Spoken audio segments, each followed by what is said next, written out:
Hare Krishna. Question number 30। If a triangle A B C में B सी के समांतर रेखा, यदि कोई ट्राइंगल हमारा बना हुआ है त्रिभुज, इस त्रिभुज में ए बी सी, तो बी सी के जो समांतर है, समांतर का मतलब पैरेलल, तो कहीं पे भी हो सकती है, यहाँ पर भी हो सकती है या यहाँ पर भी हो सकती है मिड पॉइंट में, या ऊपर भी हो सकती है, किसी भी बिंदु पे हो सकती है। समांतर रेखा है ए बी एवं ए सी को, यानी ए बी और ए सी को क्रमशः पी और क्यू पर काटती है।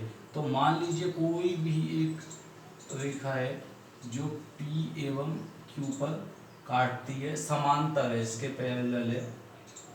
इस कंडीशन में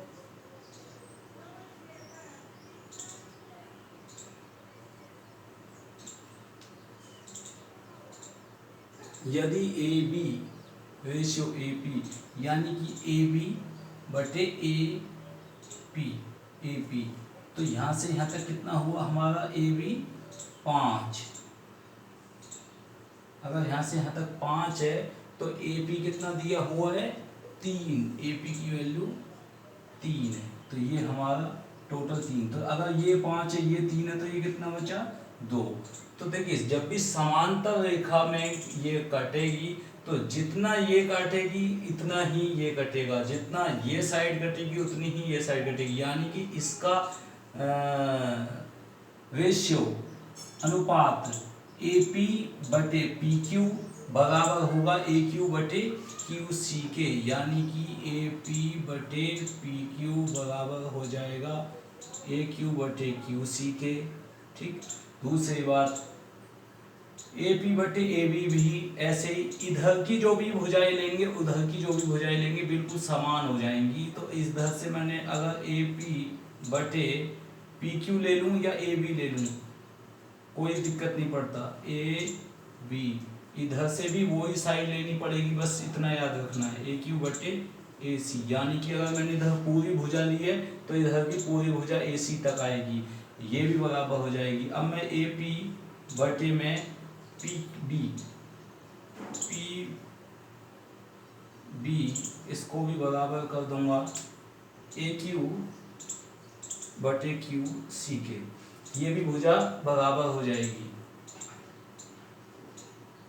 तो ये किस केस में होता है, जब भी एक रेखा समांतर खींची जाती है नीचे वाली रेखा पे, या इस वाली रेखा के समांतर या इस वाली रेखा के समांतर, किसी भी समांतर रेखा के लिए ये ट्राइंगल की थ्योरम होती है। ठीक है, तो इस कंडीशन में ये 3 है ये 2 है तो ये भी 3 हो जाएगी, ये भी 2 हो जाएगी। अब पूछा क्या है ए क्यू बटे क्यू सी का क्या होगा, ए क्यू बटे क्यू सी, तो 3:2 आ जाएगा। तो आंसर आपके सामने क्लियर है, A Q ratio Q C 3:2। Option कौन सा ठीक आएगा, बी। हरे कृष्ण।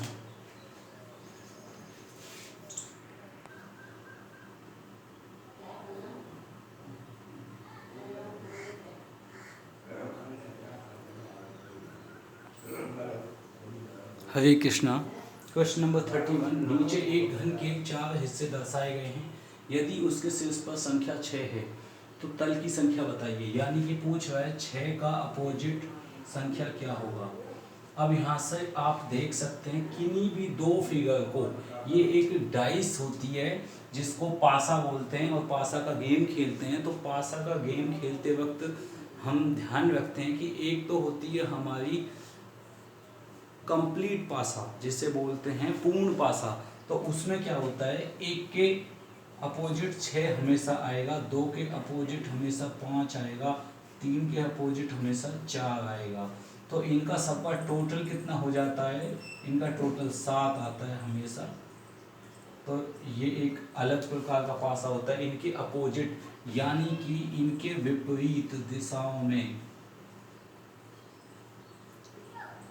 विपरीत जो उनकी फेसेस हैं उनके सामने, यानी कि इस फेस के सामने, इस चेहरे के सामने ये वाला बिल्कुल अपोजिट उसका विपरीत चेहरा, ऊपर का नीचे तला और लेफ्ट का राइट, बाएं का दाएं, बिल्कुल तो इस प्रकार से 6 का अपोजिट पूछ रहा है। तो इन प्रकार के पासों के प्रश्न निकालने के लिए हमको एक सरल सा तरीका होता है दोस्तों।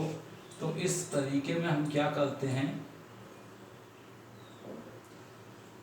यहाँ पर 6, कोई भी एक ऐसा कॉमन नंबर देखो जो सब में हो, 6 3 2 5 4 1।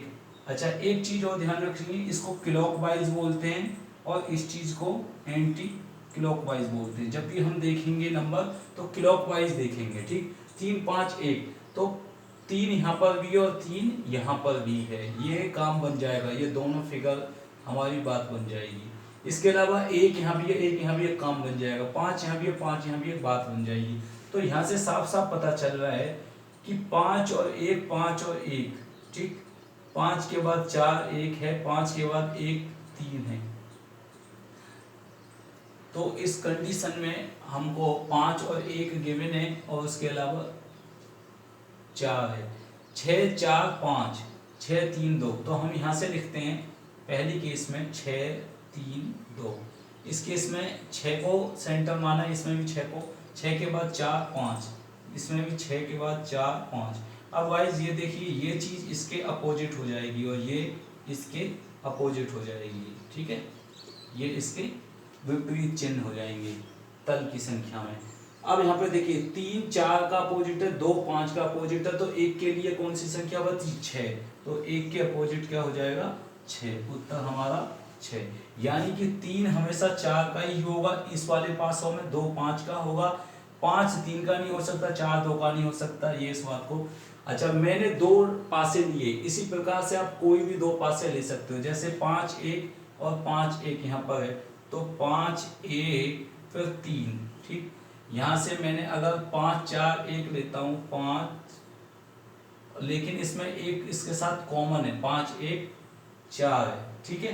तो मुझे 5 1 5 1 यहाँ से भी है, यहाँ से भी है, तो इसमें क्लॉकवाइज लेने की जरूरत नहीं, क्योंकि इसमें दूसरा रूल अप्लाई होता है कि इसमें 2 नंबर हमारे एक जैसे गिवन है, तो जो नंबर यहाँ पर गिवन होगा वही नंबर यहाँ का इसका अपोजिट होगा। ये बात 100% एक दूसरा रूल कहता है।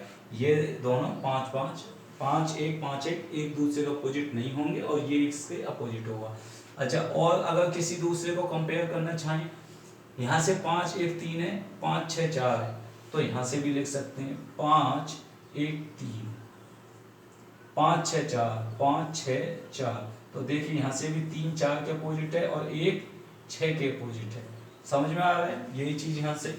और किसी को भी आप देखना चाहें, जैसे 6 यहाँ पर है, 3 2 है, 3 यहाँ पर है, तो 3 5 1 ले सकते हैं। यहाँ से 3 5 1 ले लिया और यहाँ से 3 2 6 ले लिया, 3 2 6। 1 के अपोजिट क्या आ रहा है, 6। 2 के अपोजिट क्या आ रहा है, 5। 3 के अपोजिट क्या बचा, जो संख्या बची वही अपोजिट बची।